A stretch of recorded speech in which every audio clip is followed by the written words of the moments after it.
Marina Hentz, accompagnée par le rappeur Sofiane, est à retrouver ce soir dans de nouveaux épisodes de la mini-série hors saison, qui retrace les aventures d'un duo de flics lancés sur la piste d'un tueur en série, peut-on lire sur le site Allociné. Mais outre ses talents d'actrice, elle a connu de belles histoires d'amour avec des célébrités connues de tous. Notamment avec l'interprète de Coco Caline Julien Doré, avant de finalement annoncer leur séparation pendant la promotion du film Japlou en mars 2013.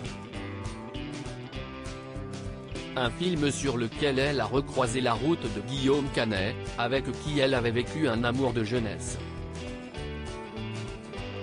C'était mon premier béguin. On faisait les juniors ensemble. Il y a des connexions entre Marina, qui est quand même mon premier amour quand on avait 14 ans, qu'on se roulait des pelles dans les box et qu'on faisait les championnats de France junior ensemble. Tout d'un coup elle joue ma femme, a déjà confié l'acteur de 49 ans sur les ondes d'Europe 1. Si est pas toujours facile, mais la flamme s'est totalement éteinte depuis. Guillaume est comme un grand frère. À présent, ce qui prime, si est notre belle amitié, a déjà déclaré l'actrice à son sujet. Désormais, l'un des héros des Petits Mouchoirs partage sa vie avec Marion Cotillard, une autre célèbre actrice, lauréate de 2 Oscars en tant que meilleure actrice entre son rôle dans le film des frères Luc et Jean-Pierre Dardenne 2 jours, Une nuit et celui dans La Môme en 2008. Ils sont ensemble parents de 2 enfants, Marcel, né le 19 mai 2011, et Louise, née le 10 mars 2017.